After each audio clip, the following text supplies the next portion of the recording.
ज्ञान वैराग्य की चेतना लौटाई, उठकर नृत्य करने लगे। श्रीमद् भागवत महापुराण का श्रवण परमात्मा का बोध कराता है, प्रपंच जगत से वैराग्य देता है और हृदय में श्री हरि की भक्ति को सुदृढ़ करता है। ये पवित्र कथा तेने वांगमयी मूर्ति प्रत्यक्षता वर्तते हरे। उद्धव ने कहा था, प्रभु आप स्वधाम गमन कर रहे हो, सब कैसे अधीरता को, कैसे धीर को धारण करेंगे। तो प्रभु ने कहा था, वैकुंठ नहीं जा रहा, निज लोक नहीं जा रहा, मैं तो वांगमयी मूर्ति बनकर श्रीमद् भागवत महापुराण में समा रहा हूँ। जहाँ जहाँ भक्त भागवत का आश्रय लेंगे तो मेरा ही आश्रय है। तो भगवान की वांगमयी प्रतिमा है श्रीमद् भागवत महापुराण। ये भगीरथी है देवियों, ये भागीरथी है, ये गंगा है। हरिद्वार नहीं जाना पड़ा तुझे पाली वालों, कथा गंगा स्वयं चलकर तुम्हारे द्वार आ रही है। तुम्हें आचमन करना है, तुम्हें डुबकी लगानी है, तुम्हें सर्वस्व न्यौछावर करना है। ये कथा तो उद्धार करती है जो प्रेत योनि को प्राप्त हो गए, प्रेत योनि को प्राप्त हो गए, जो उनका उद्धार करती है। गोकर्ण का आख्यान सुनाया, तुंगभद्रा तटे। कौन है, कौन है? वो तो ऐसे व्यक्ति हैं जिनके पास विद्वता है, त्याग है, प्रतीक्षा है, लेकिन उनके पास नहीं है। तो क्या नहीं है? क्या नहीं है? संतान नहीं है।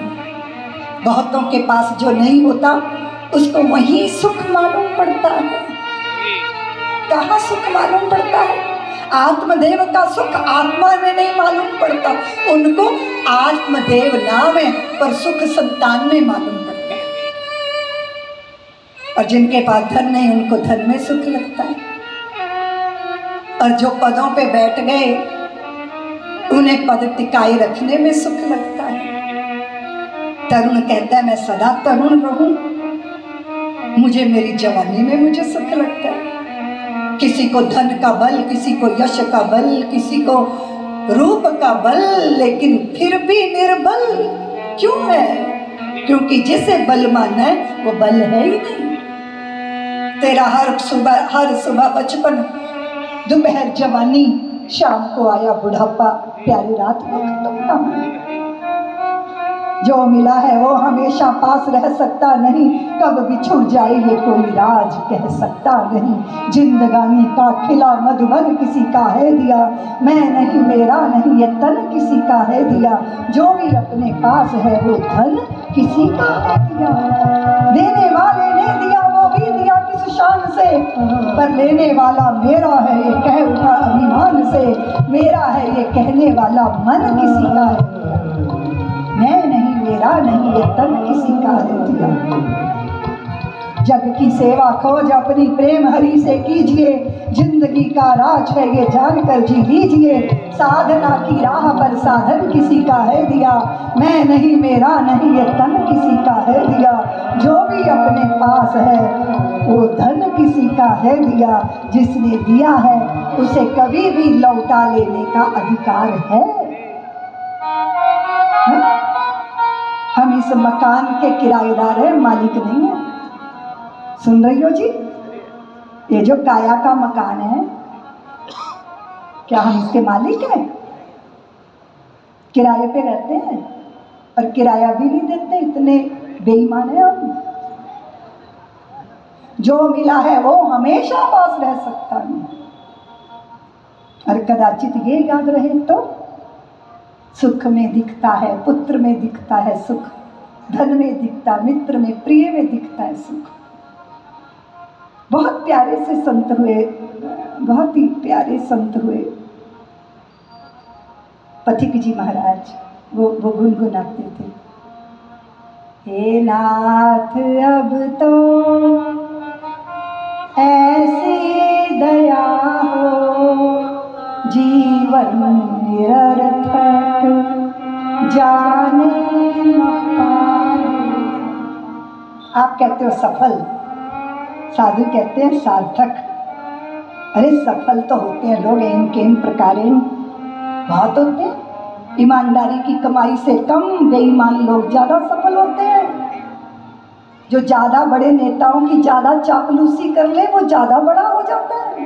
ये सफलता है, सुविधा दे सकती है पर सुख नहीं दे सकती। तो उन्होंने क्या कहा, संसार में ही आसक्त रहकर दिन रात अपने मतलब की कहकर, सुख के लिए लाखों दुख सहकर, ये दिन अभी तक यूं ही गंवाए। हे नाथ अब तो ऐसी दया हो, जीवन निरर्थक जाने न पाए। कुछ बन न पाया अपने बनाए, ये मन न जाने क्या क्या बनाए। आत्मदेव को क्या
आलस और प्रमाद।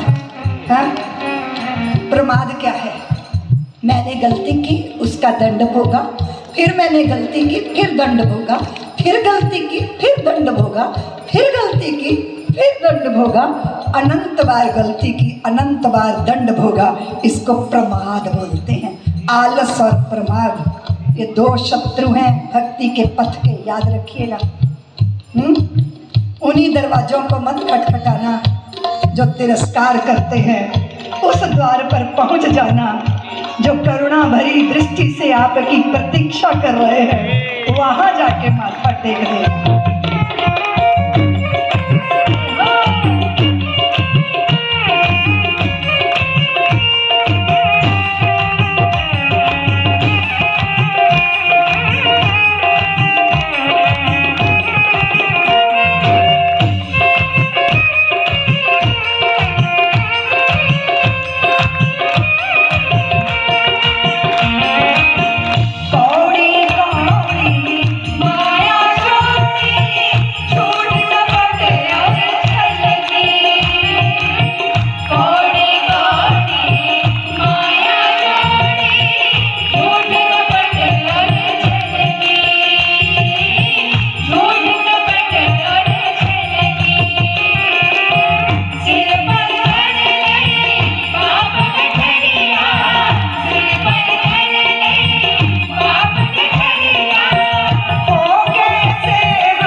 जब हाल देखो नहीं रोशनी का कि दुनिया में क्या क्या व्यसन बिक रहे हैं।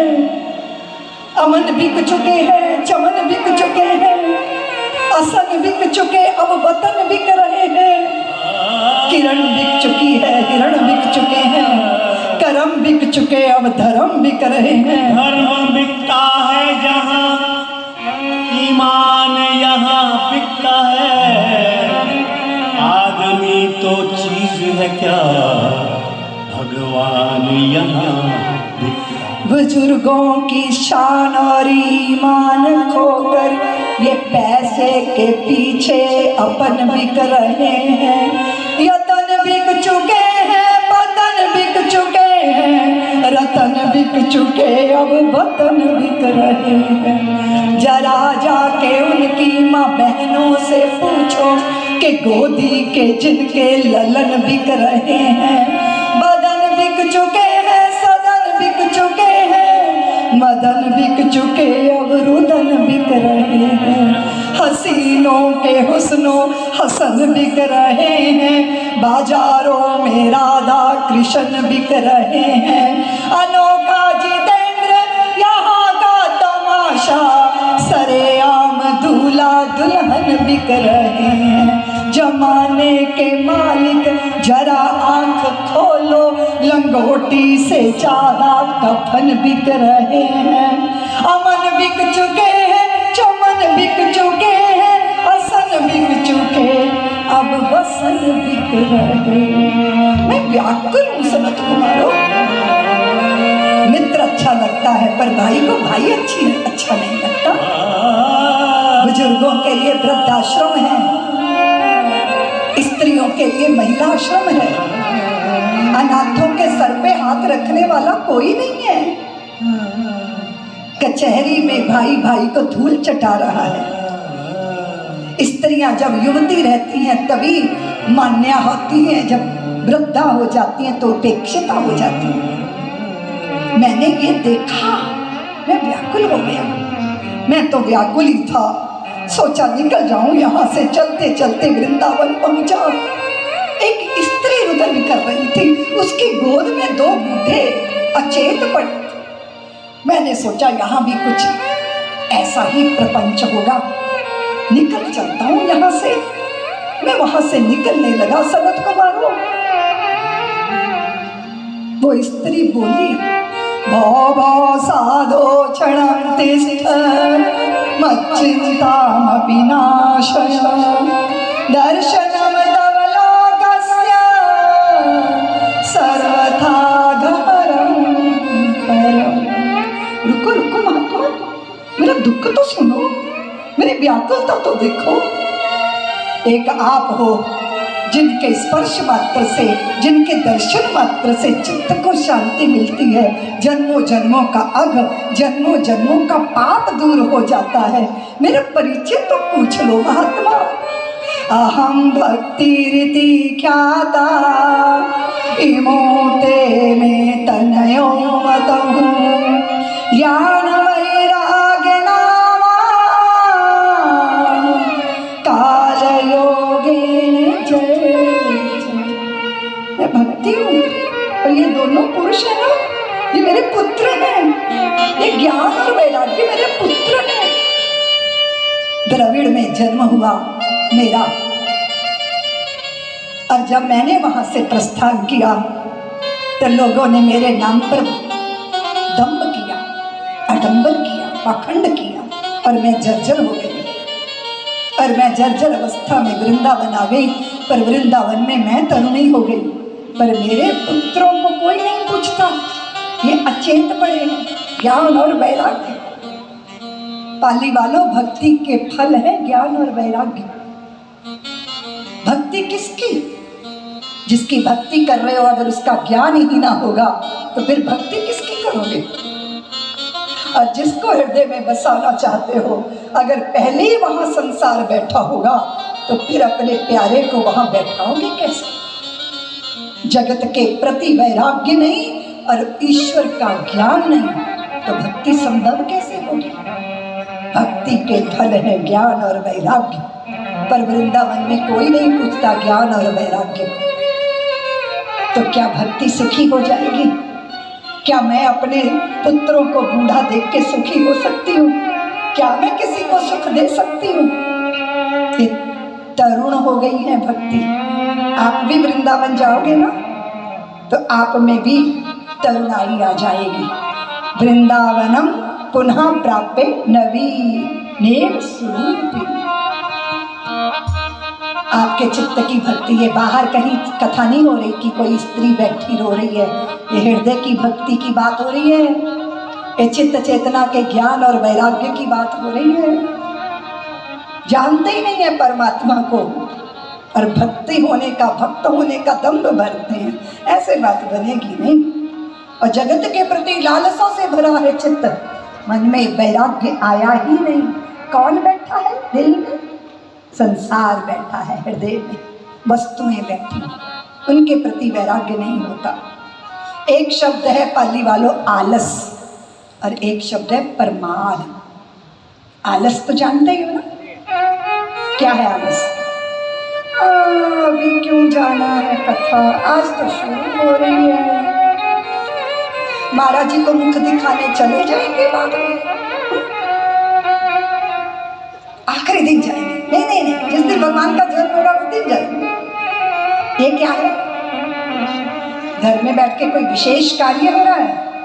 नहीं, तो मनचाहा सीरियल देखा जा रहा है या चारों पड़ोसनों के साथ बैठ के चुगली की जा रही है। और ये चुगली, फिर मुझे स्वर्ग का अमृत नहीं चाहिए, क्योंकि छीने पुण्य मृत लोक विशंति, उतरेंगे नीचे, फिर स्वर्ग गए और पुण्यों की पूंजी नष्ट होना शुरू हो गई।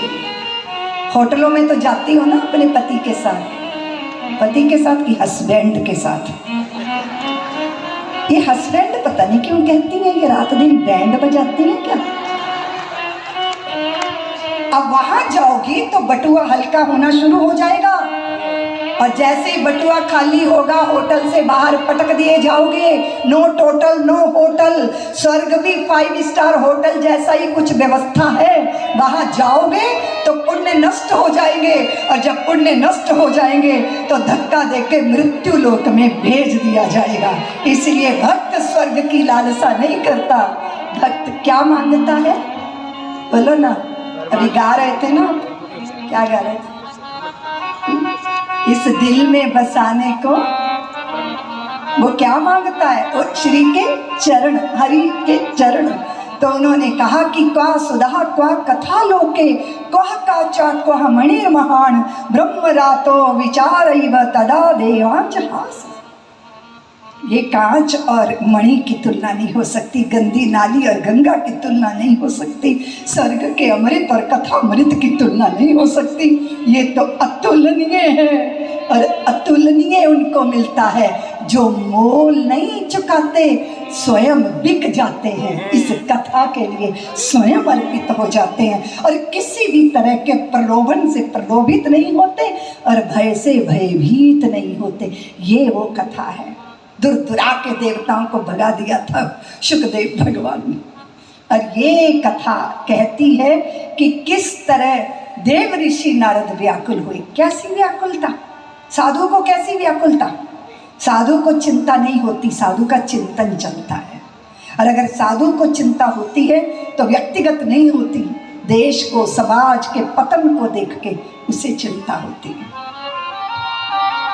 आपने त्रेता में भी देखा एक साधु की चिंता को, देखा ना? गादी तनय मन चिंता, गादी तनय मन चिंता हरि बिनु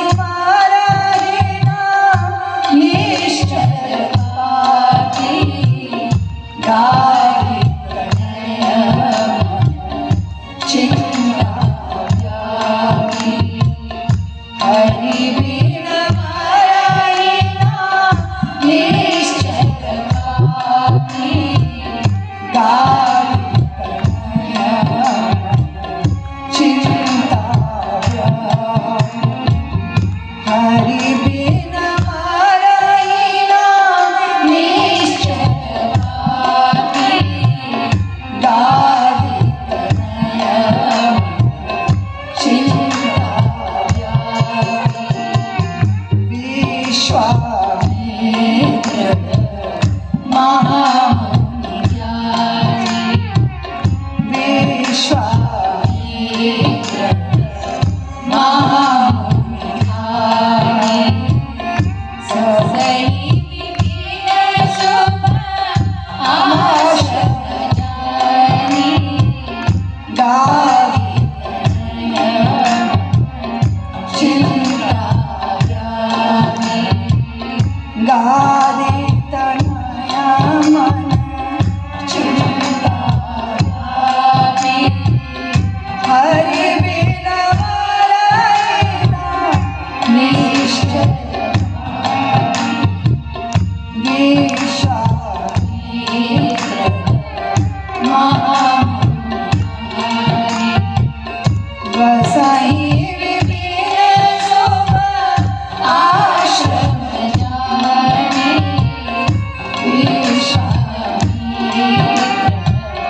उनका देख लेना जीवन की पूर्णता है, उनका चिंतन कर लेना जीवन की सफलता और सार्थकता है, और उनके लिए गुनगुना देना ये जीवन की परिपूर्णता है। इसलिए पुकारो भावों से, प्रेम से, अधीरता से, व्याकुलता से। पिनहाई गैया को देख के जैसे बछड़ा व्याकुल होता है, जैसे मंत्र राज के उस स्वर को सुनकर सपेरे की बीन पर नागराज नृत्य करते हैं, जैसे प्रियतम को पाके प्रेमिका पूर्ण हो जाती है, जैसे विदेश से लौटे पुत्र को देख के मां धन्य हो जाती है, जैसे योग्य नागरिक को देख के मातृभूमि धन्य हो जाती है, जैसे पत्थर जो मंदिर को अर्पित हो जाते हैं वो धन्य हो जाते हैं, जैसे पुष्प जो श्री हरि के चरणों में चढ़ जाते हैं वो धन्य हो जाते हैं। ऐसी ही धन्यता कि हमारी वाणी, हमारा चित्त, हमारा रोम रोम, हमारे मन का एक एक कतरा, एक एक अंश अंग समाहित हो जाए और प्रभु को अपने अधीन कर ले, अपने हृदय में अवरुद्ध कर ले।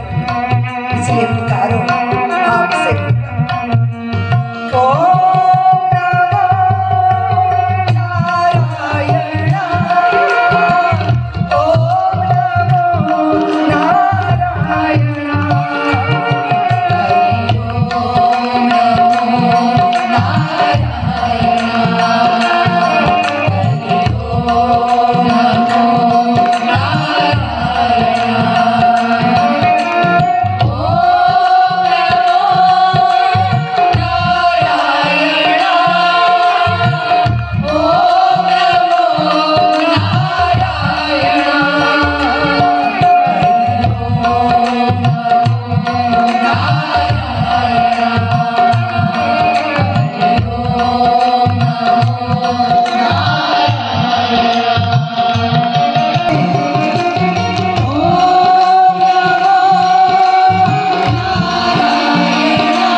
दुकान साइकिल के कैरियर पे बंधी हुई थी, एक बक्सा, खोलो खोलो मुझे शीशा खरीदना।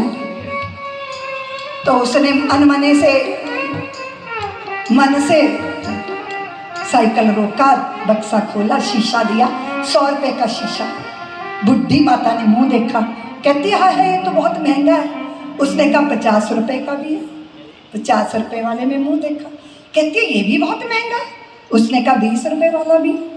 20 रुपए के शीशे में मुंह देखा, कहती है ये तो बहुत महंगा है। उसने कहा 10 रुपए का भी। तो 10 रुपए का लेके शीशा मुंह देखा, कहती है ये भी बहुत महंगा है। आज से 40 साल पहले मैं इसी मेले में आई थी और तब मैंने 2 रुपए का शीशा खरीदा था और उसमें मेरा चेहरा स्वर्ग की मेनका जैसा दिखाई देता था। और ये कैसे शीशे हैं, कितना गंदा मेरा चेहरा दिखा रहा है। तो उसने शीशा छीन लिया, बक्से में रख लिया, बोले अब 200 रुपये का भी मांगेगी ना तो भी नहीं दूंगा, क्योंकि ये दिख रहा है वो शीशे की करामात नहीं है, वो तेरे चेहरे की सच्चाई है। 40 साल पहले कुछ और था, अंगूर अब किशमिश बन चुकी है भाई। अब वही कल्पना, छोड़ो इसको। अब उसने कहा चेहरे की सच्चाई देखने के लिए दर्पण चाहिए, ताली वालों तो हृदय की सच्चाई देखने के लिए भी तो कोई दर्पण चाहिए। श्रीमद् भागवत महापुराण वो दर्पण है जो हमारे चित्त का दर्शन कराता है, जो हमारे चित्त की दशा का हमको बोध कराता है। इसलिए स्वयं का आकलन हो, स्वयं का परिष्कृत हो, स्वयं का परिष्करण हो। अपना तिरस्कार ना करो, अपने को पुरस्कृत ना करो, अपने को परिष्कृत करो। उसके लिए भागवत चलकर पाली में आई है। इसलिए धन्य है आप जिन्होंने भगवान को अपने शहर में आकर्षित कर लिया, अपने नगर में पुकारा है।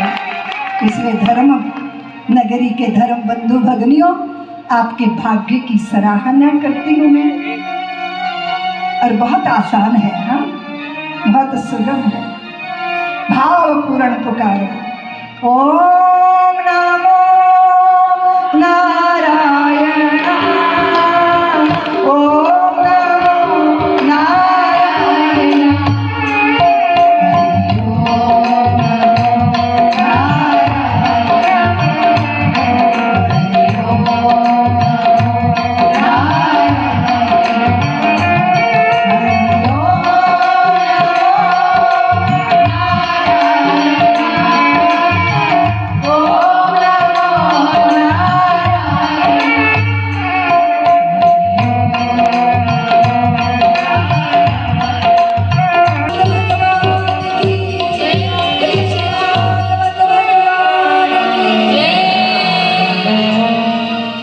सब इस सत्र में आए। कल के सत्र में दोपहर को 1 बजे आना है।